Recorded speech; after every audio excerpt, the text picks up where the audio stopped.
बहू ने बचाई परिवार की इज्जत। यह कहानी हर शादीशुदा व्यक्ति को जरूर सुननी चाहिए।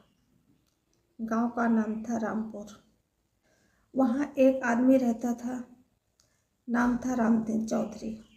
बहुत इज्जतदार और मेहनती किसान था, लेकिन कुछ सालों से किस्मत उसका साथ नहीं दे रही थी। खेती में बार बार नुकसान हो रहा था। ऊपर से उसने गांव के साहूकार बनवारी लाल से कर्ज लिया हुआ था।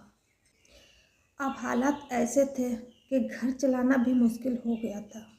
घर में 4 लोग थे, रामदीन, उसकी पत्नी सावित्री देवी, बेटा रवि और उसकी पत्नी सीमा। सीमा बहुत समझदार और शांत स्वभाव की बहू थी, जो सबका ख्याल रखती थी।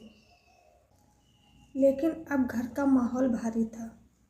एक दिन बनवारी लाल गुस्से में घर आया और बोला, चौधरी, या तो पैसा दे दो या ये हवेली मेरी समझो। रामदीन डर गया, हाथ जोड़कर बोला, लाला जी, थोड़ा और समय दे दो। लेकिन लाला हंस पड़ा, अब भरोसे की बातें मत करो। सावित्री रो पड़ी। रवि गुस्से में बोला, अब तो सब खत्म हो गया। तभी सीमा बोली, अगर मैं कहूँ कि मैं कर्ज चुका सकती हूँ। तो सबने हैरानी से उसे देखा। रवि ने पूछा, तुम पैसे कहाँ से लाओगी? सीमा ने शांत स्वर में कहा, भरोसा रखो। रात को जब सब सो गए, सीमा धीरे से उठी और घर की अटारी में चली गई। उसने पुराने बक्से खोले। कपड़ों के नीचे से उसे एक पुराना सोने का हार मिला। हार देखकर सीमा कुछ देर सोचती रही, फिर उसने उसे कपड़े में लपेटा और छिपा लिया। अगले दिन सुबह बोली, माँ, मुझे शहर जाना है। सावित्री ने पूछा, अचानक क्यों? सीमा बोली, थोड़ा ज़रूरी काम है माँ, शाम तक लौट आऊँगी। वो अकेली शहर गई और एक जौहरी की दुकान पर पहुँची। बोली, काका, मैं ये हार बेचना नहीं चाहती, बस लोन चाहिए। जौहरी बोला, इतनी ईमानदारी आजकल कम मिलती है बिटिया।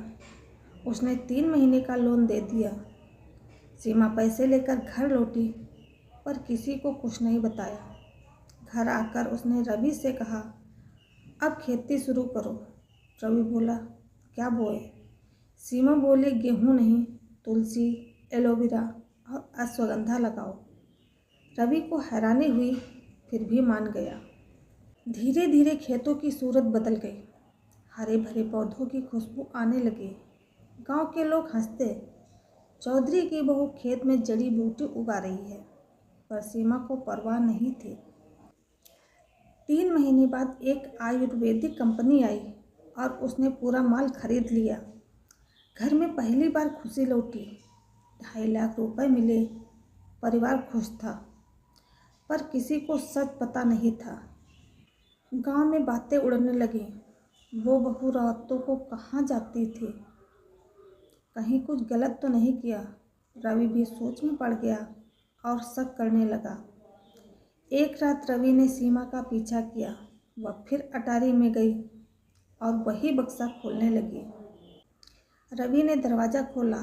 सच बताओ सीमा, कहीं इज्जत के बदले तो ये पैसे नहीं मिले? सीमा की आंखों से आंसू गिर पड़े।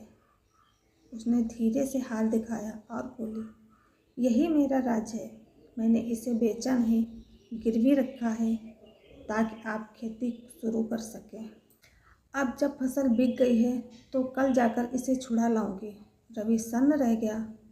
वह सीमा के पैरों में गिर पड़ा। मुझे माफ़ कर दो सीमा, मैंने तुझ पर शक किया। अगले दिन सीमा शहर पहुंची, लेकिन जब जौहरी की दुकान पर पहुंची तो वहां ताला लगा था। लोगों ने कहा, वो जौहरी तो रात में ही दुकान छोड़कर चला गया। सीमा के पैर कांपने लगे। वह सड़क पर बैठ गई और रोने लगी। भगवान, अब मैं क्या करूं? ये हार तो हमारी आखिरी निशानी थी। 3 दिन तक वो परेशान रही। फिर एक दिन डाकिया आया। उसने एक चिट्ठी और छोटा सा पार्सल दिया। उस पर लिखा था, बिटिया सीमा, तेरा हार सुरक्षित है। मैंने हार उसके गले में पहनाया और बोली, बिटिया, तूने हमें सिर्फ कर्ज से नहीं, हमारी इज्जत से भी मुक्त कर दिया।